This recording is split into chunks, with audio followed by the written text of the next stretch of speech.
In a world of compact SUVs, there's demand for a heavyweight, one that can carry 6 or even 7 people. And that's when these cars come into the picture.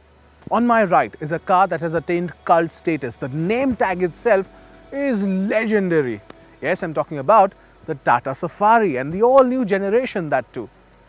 On my left is a newcomer, one that has been an outright success probably in this segment because more than 5,600 units of it have been sold in just over a month since its launch. I'm talking about the Hyundai Alcazar. And then we have another one. What happened to the Hector Plus? Sorry, what can I do? After repeated requests, MG did not send it. Okay, so taking the MG Hector Plus's place now is Session Plus. Let's have this.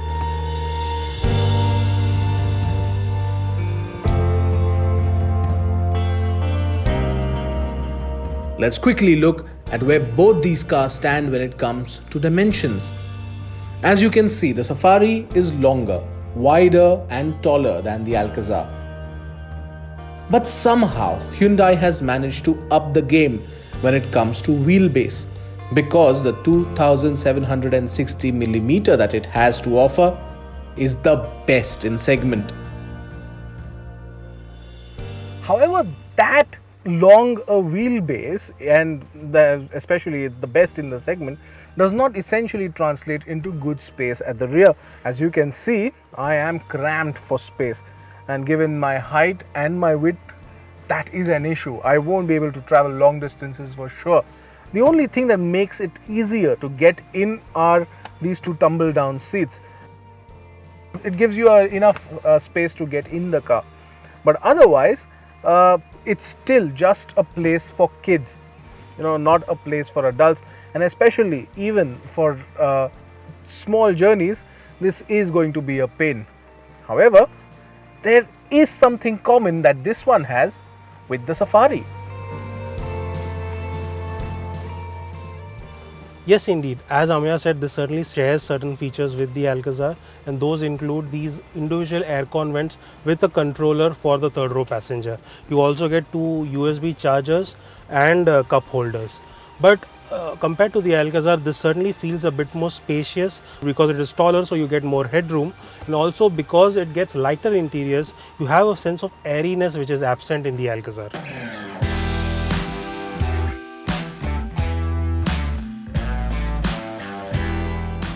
The Alcazar also offers a reasonable boot space at 180 litres with all 3 rows up, as compared to a meager 73 litres of boot space on the Tata Safari. So there is space for 6 or 7 people and at least some luggage in the Alcazar. Not much in the Safari really.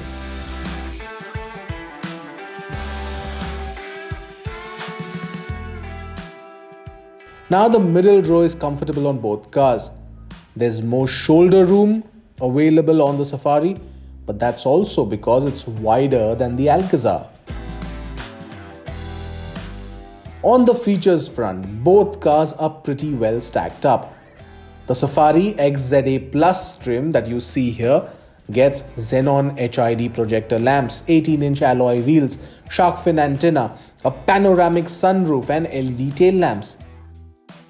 The cabin is equipped with leather upholstery, optional second row captain seats, 6-way power adjustable driver's seat, a 9-speaker music system from JBL, an 8-inch floating touchscreen display with Apple CarPlay, Android Auto, and of course Tata's IRA connected car technology.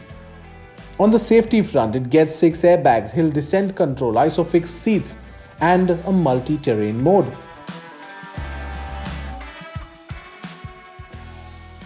The Alcazar's signature variant offers full LED headlights, side steps, LED tail lamps, shark fin antenna, twin exhausts. The cabin gets a larger 10.25-inch infotainment display with BlueLink connected car technology.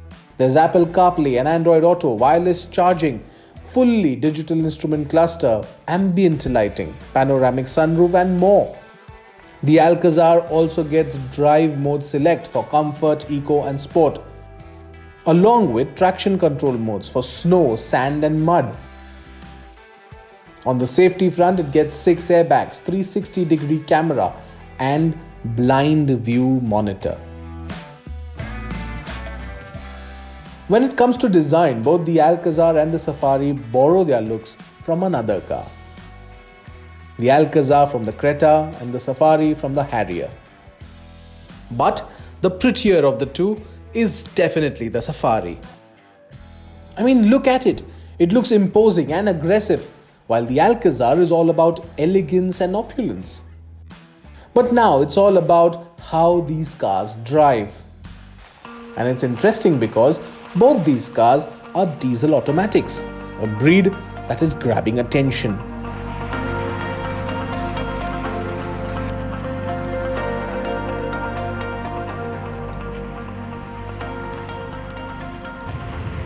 Now the Alcazar does not get enough power, that's true.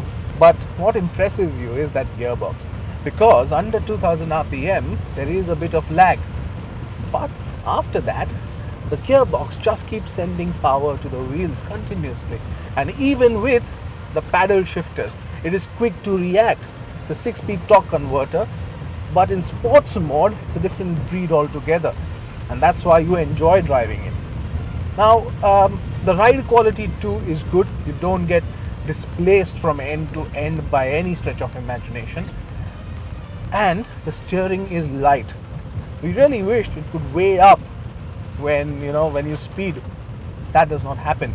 It's still pretty lifeless. So what does Session Plus have to say about the Safari then? Now, as Amya said, the Safari is certainly more powerful compared to the Alcazar, but it also offers more torque. It offers 350 Newton meters, which is 100 Nm more than that one. As for the gearbox, this gets a 6-speed automatic torque converter as well, but it is not as responsive as the one on the Alcazar. So in city conditions especially, the Alcazar offers more nicer ride quality and drivability.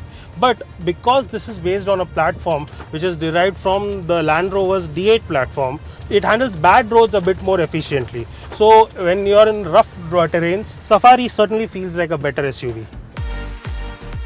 In terms of roominess and ride quality, the Safari stands out as the winner. But on the features front, the Alcazar finds no match, and you have to give Hyundai a pat on the back for offering it with so many options. There's petrol and even a diesel engine option, and manual and automatic on both on the Alcazar, while the Safari comes in only the diesel engine and manual and automatic variants. So let's get straight to the prices. The Alcazar range starts from 16 lakh 30,000 rupees, but that's for the petrol variant. The direct comparison here is with the diesel, so we'll talk about those prices. The Alcazar diesel variant starts from 16 lakh 53,000 rupees, going all the way up to 20 lakh 15,000 rupees. The Safari is 1 lakh 54,000 rupees cheaper than the Alcazar, and even if you compare the automatic variant, the Safari is 40,000 rupees cheaper than the Alcazar. But the top-end Alcazar is 1 lakh 66,000 rupees more affordable than the Safari. Given what it has to offer, the Safari sets its eyes on the target and achieves it. Yes, we wish it had more space for your luggage, but still, it is a great product at a great price.